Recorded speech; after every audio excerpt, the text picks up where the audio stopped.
Ashamarka funa kan bitu kajuntu ta daawat Kenya TV5 raadiyoo saat kana asnitima wadu wajjin ana boma kaasoti wadu jalqabaatti dabaram. Ayyaanni Adawaa waggaa 126ffaan bilisummaa gurraachota itti mirkanaa'ee riqicha Adawaatti kabajamaa ooleetti jira. Ayyaanicha midhagsuudhaaf goototiin Oromoo farda isaanii maarshii baandii fi orkisiidhaan dabalaniitti jiru.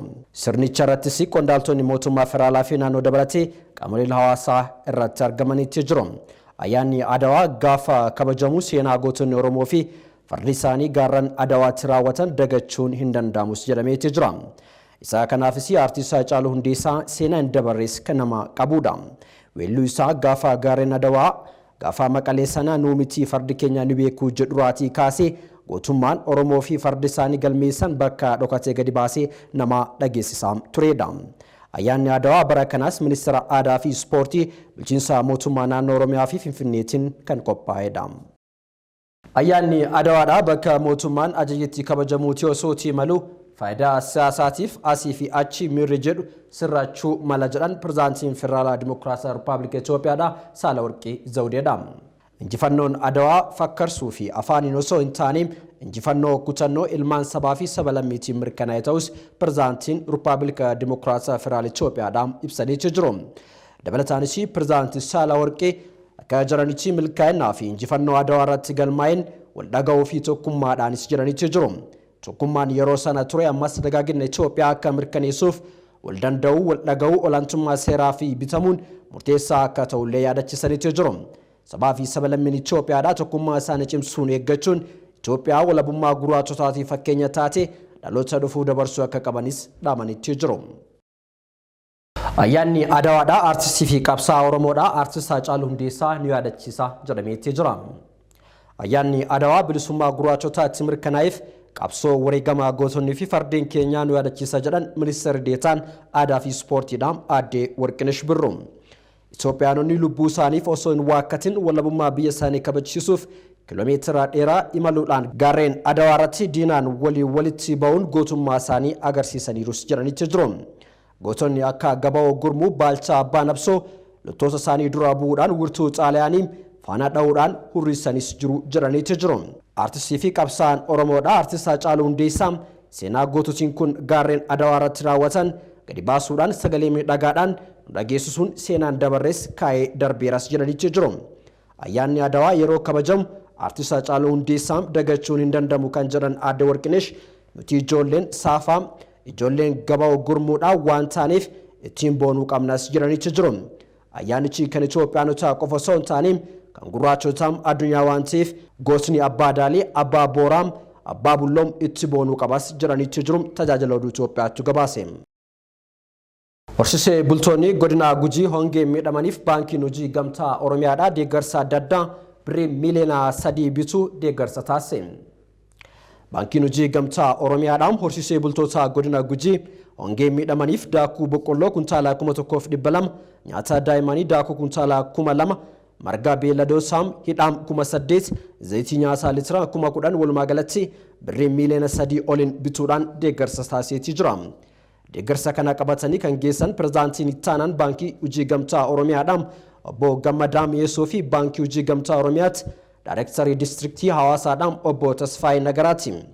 Hooggantoonni kunniin akka jiranitti ammoo baankiin hojii gamtaa Oromiyaadhaan kan uummataa waan ta'eef horsiisee bultoota sababa hongee kanaan miidhamaniif deeggarsa midhaan nyaataa hatattamaan barbaadan bira dhaabbachuu keenya agarsiisuudhaaf gara fuula duraattis humna qabnuun deeggarsa adda addaa horsiisee bultootaa kennuu itti fufnas jedhaniitu jiru. Abbootiin gadaa fi manguddoonni Gujii baankii hojii gamtaa Oromiyaadhaa deeggarsa horsiisee bultootaaf taasifsiisee galateeffataniitu jiru. Dhibeen garaa kaasaa bifa weeraraatiin ka'e namoota hedduu irratti rakkoo hamaa geessaa jiraachuu jiraattonni godina Gujii Lixaa fi Booranaa himaniitu jiru. Bishaan bootteedhaan dhiyaatu qulqulleessuuf hanqina keemikaalaa fi qorichaa mudateen hawaasni dhibee garaa kaasaatiif saaxilamuun dubbatu aangootiin mootummaa gama sanirraati. Hongeen Itoophiyaan gara namoota miliyoona 7 beelaaf saaxilee godinaalee Gujii fi Booranaa keessatti daran hammaatuun uummata godinichaa hanqina nyaataatii fi bishaaniifis saaxileetti jira.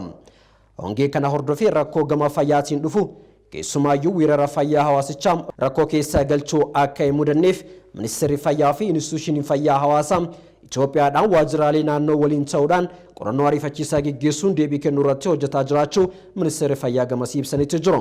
Tibbaa kana jilli ministeerri fayyaadhaa Dr. Liyaa Taaddasaatiin durfamu kana bakka bu'oota dhaabbata fayyaa addunyaa dhaabbata nyaataa fi qonnaa addunyaatii fi UNICEF Itoophiyaa keessaa qabu gurraandhala 22 godina Booranaatti tajaajila wallaansaa namoota hanqina nyaataatiif to'annoo dhibee hanqina qulqullina bishaanii dhugaatiin dhufu irratti kennamaa jiruu fi kutaalee hawaasaa hongeen miidhamanii daawwachuun ministeerri fayyaa ibsuun isaa kan yaadatamudha.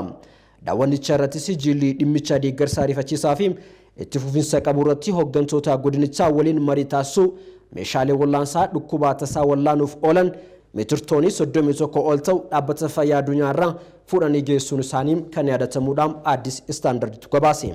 Baqattootiin Eertiraa naannoo Tigraay kaambii baqattoota keessa jiran hedduun gargaarsa dhabuun rakkoo hamaaf saaxilamaa akka jiran baqattoonni naannoo Amaaraatti godaanan ibsaniitti jiru. Taganya Daaqaadhaa bal'inaa akka nutti qindeesseera.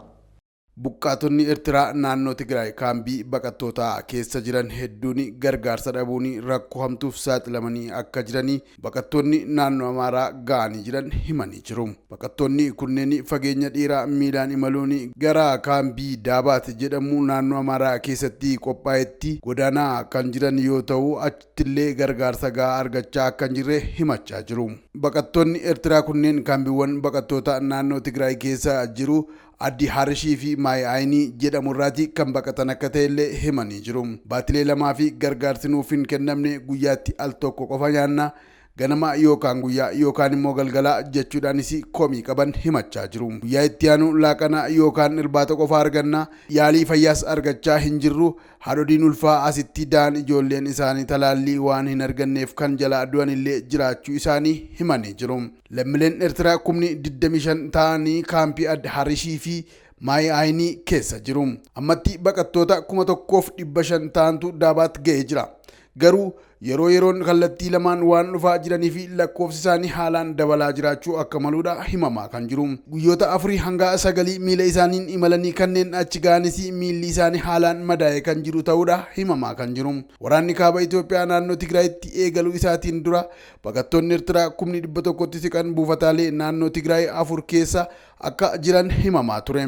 Erga waraanni eegaleen booda qaamni baqattoota kanneeniif eegumsa taasisu waan hin turree fi meeshaalee waraanaa humnootii lolaatiin dhukaafamaniin balaa du'aa fi miidhaa akkasumas saamicha qabeenyaa saaxilamuu isaaniiti kan isaan himatanii. Baqattoota kanneen keessaa kanneen dirqamaan gara Eertiraatti deebifaman jiraachuus gabaasaaleen dhaabbilee mootummoota gamtoomanii ibsanii turuun isaa ni yaadatama. Egaa kabajamtoota daawwattoota keenya TV FIB irraa oduun isin bira gahaa turan xumuramanitti jiru. Qophiileen FIB afaan namooti fufuu yeroo gaarii qabaadhaa. Turtii gaarii.